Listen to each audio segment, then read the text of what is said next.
भगवान विष्णु ने इस धरती पर बुराई के शासन को रोकने और हर जगह शांति और समृद्धि लाने के लिए 10 अवतार लिए हैं। नरसिंह अवतार को भगवान विष्णु का चौथा अवतार माना जाता है और उन्होंने अपने भक्त प्रहलाद की रक्षा के लिए आधे मनुष्य और आधे शेर का रूप धारण किया था।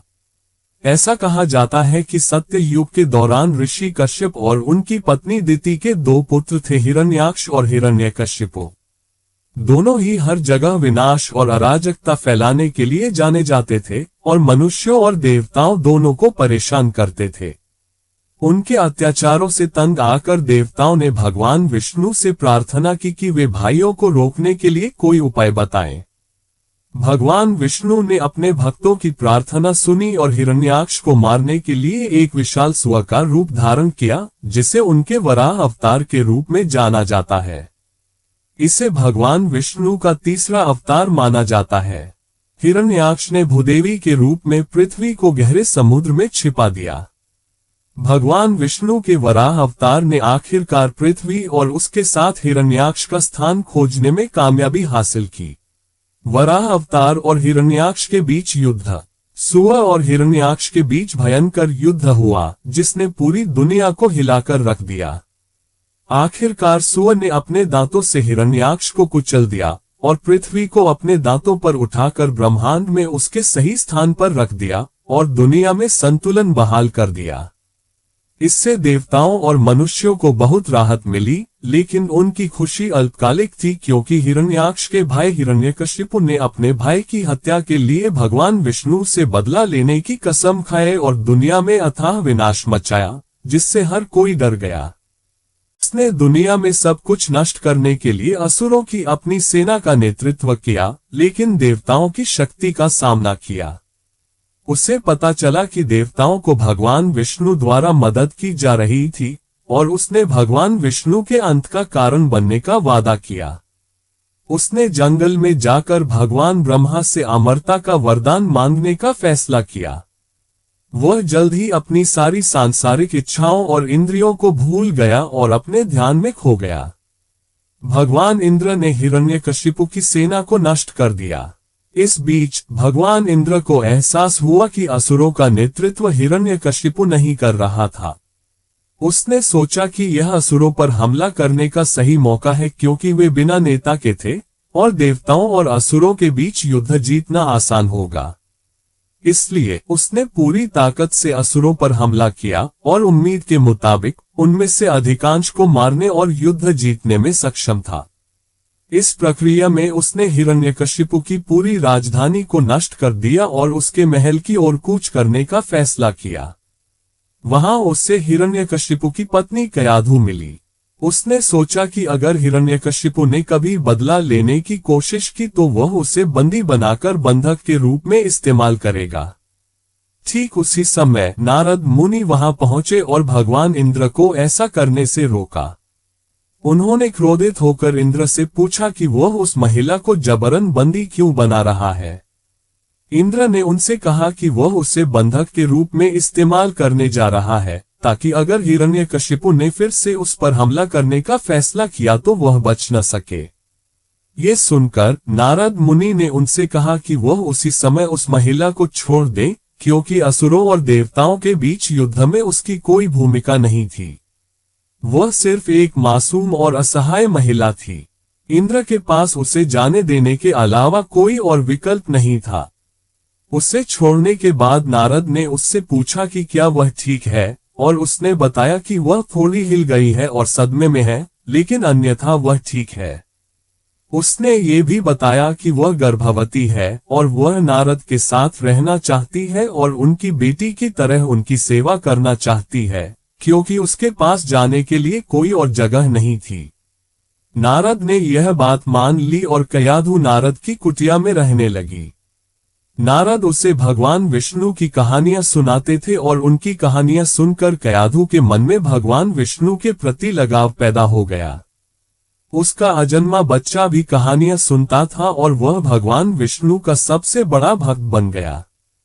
इस बीच हिरण्यकशिपु की तपस्या से उत्पन्न होने वाली गर्मी इतनी तीव्र और शक्तिशाली थी कि स्वर्ग में देवता भी इसे महसूस कर सकते थे। अंत में वे और अधिक गर्मी सहन करने में सक्षम नहीं थे और भगवान ब्रह्मा के पास गए और उनसे हिरण्यकशिपु की प्रार्थना पर ध्यान देने का अनुरोध किया। ब्रह्मा ने हिरण्यकशिपु को वरदान दिया। ब्रह्मा हिरण्यकशिपु की भक्ति से बहुत प्रसन्न हुए और उसे मनचाहा वरदान दिया। हिरण्यकशिपु ने उससे कहा कि वह अमर होना चाहता है।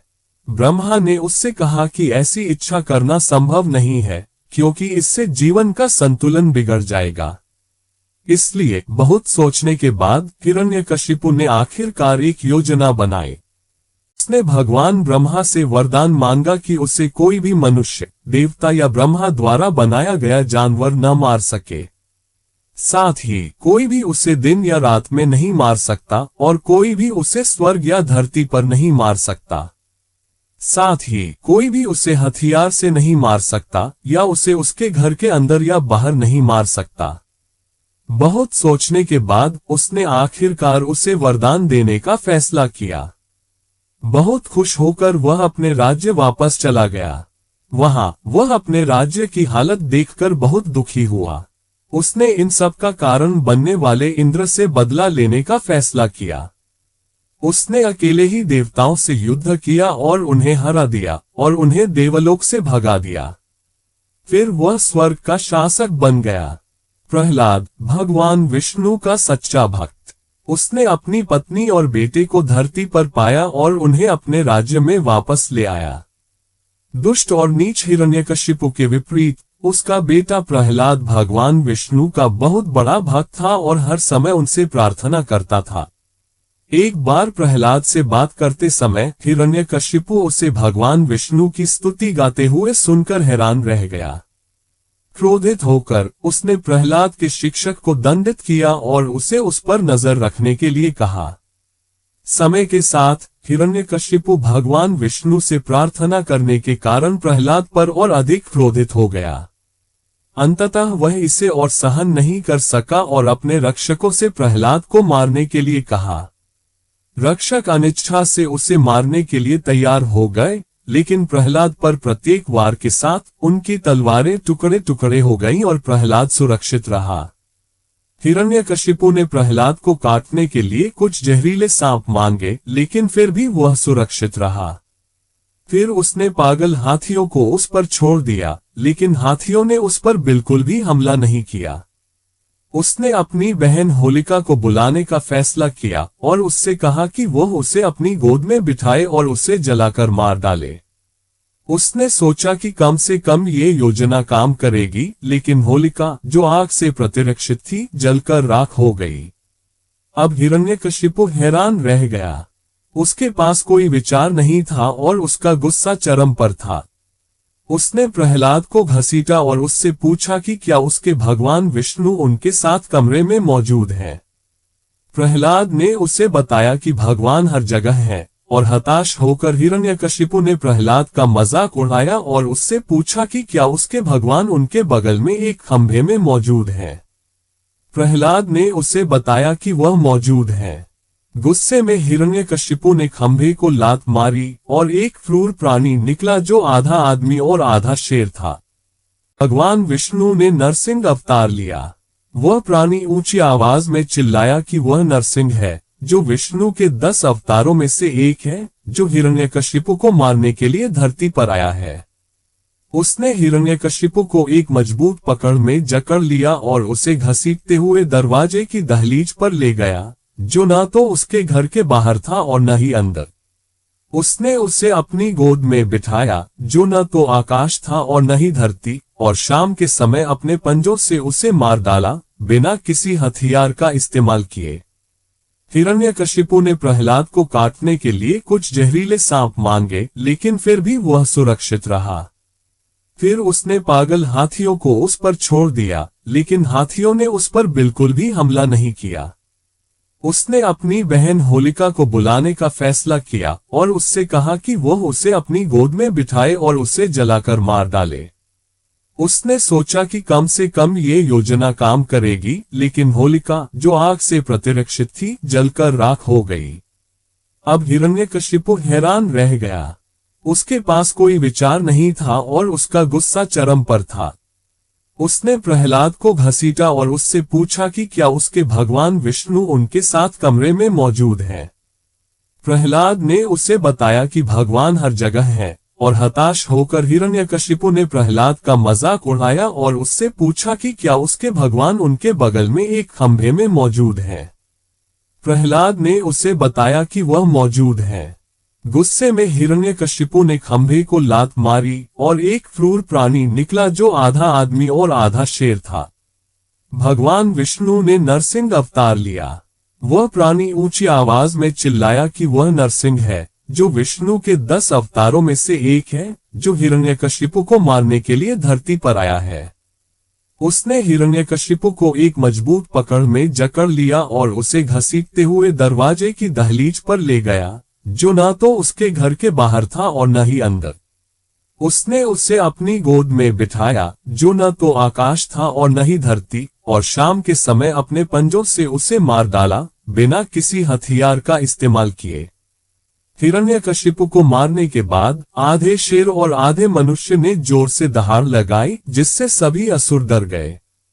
किसी ने भी उस राक्षस के पास जाने की हिम्मत नहीं की, लेकिन प्रहलाद अपनी आंखों में पूरी भक्ति के साथ उसके पास गया और उसे अपनी जान बचाने के लिए धन्यवाद दिया।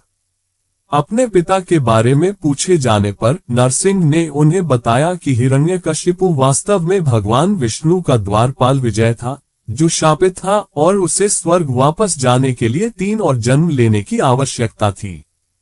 प्रहलाद को उसके पिता के राज्य का राजा बनाया गया और उसने अत्यंत ईमानदारी और सद्भावना के साथ शासन किया, जिससे असुरों के तौर तरीके भी बदल गए। इस प्रकार भगवान विष्णु ने अपने दोनों भक्तों प्रहलाद को हिरण्यकशिपु के क्रोध से बचाने के लिए आधे सिंह और आधे मनुष्य के रूप में अवतार लिया था, और उन्होंने उसके द्वारपाल विजय को शाप से मुक्ति दिलाने में कुछ हद तक सहायता की थी।